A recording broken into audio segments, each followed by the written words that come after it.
राष्ट्रीय व्यापारी सामाजिक महासंघ की ओर से व्यापारियों के उत्पीड़न व उनकी समस्याओं के मुद्दे पर व्यापारियों के साथ बैठक का आयोजन पुरानी मंडी ताजगंज स्थित दावत होटल में किया गया। शुभारंभ महासंघ के संस्थापक संजीव पोरवाल, राष्ट्रीय अध्यक्ष रामचरण पोरवाल और उपाध्यक्ष राजू गोयल ने दीप प्रज्वलित कर किया। संजीव पोरवाल व रामचरण पोरवाल ने कहा कि खुदरा व्यापार में बड़ी बड़ी ई-कॉमर्स कंपनियों से छोटे व मझले दुकानदार का धंधा ऑनलाइन बिक्री से प्रभावित हो रहा है।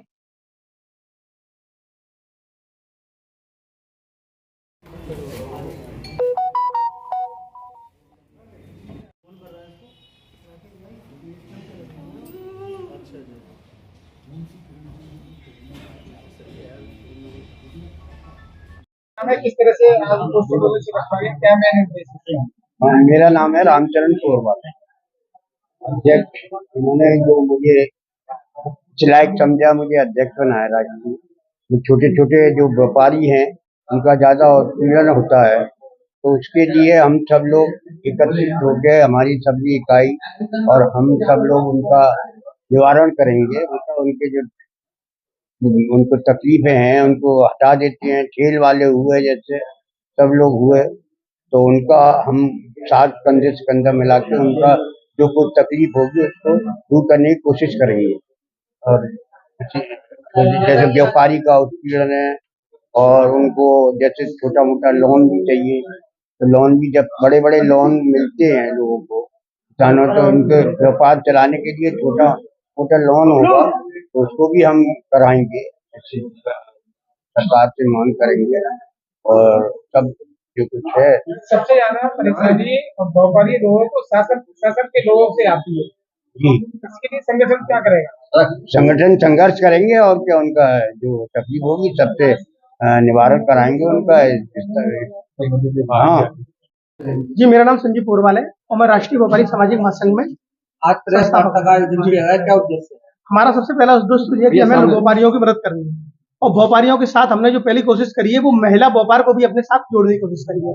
आपने कई संगठन ऐसे देखे होंगे कि जो उन्होंने कई राजनीतिक संगठन बनाए, कई ने अपनी जातिवाद संगठन बनाए।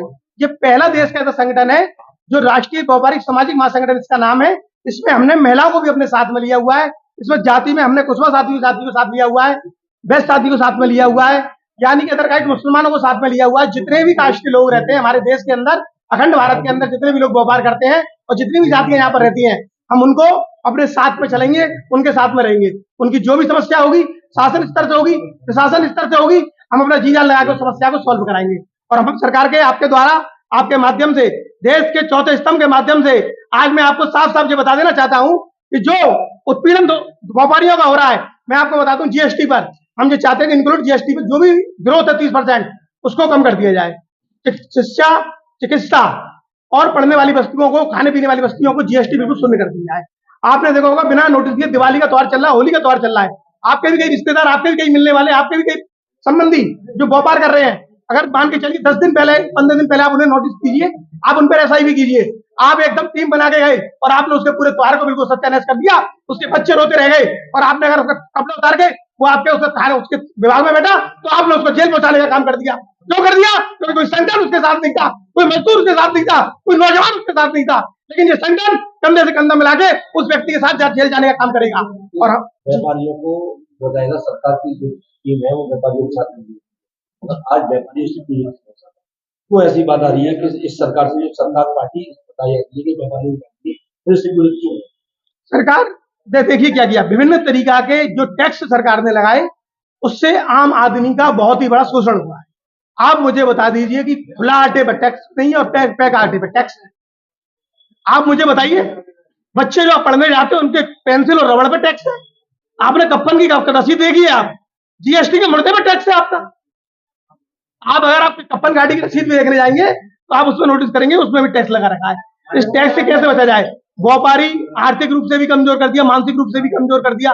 देश को आर्थिक स्थिति को मजबूत पहुंचाने के लिए देश की एक ग्रोथ व्यापारी पे जुड़ी रहती है, जो देश की आर्थिक व्यवस्था एक व्यापारी पे जुड़ी रहती है। हम तो आपसे यही अनुरोध करते हैं कि व्यापारियों के साथ आप भी हमारे साथ कंधे से कंधे मिलाइए।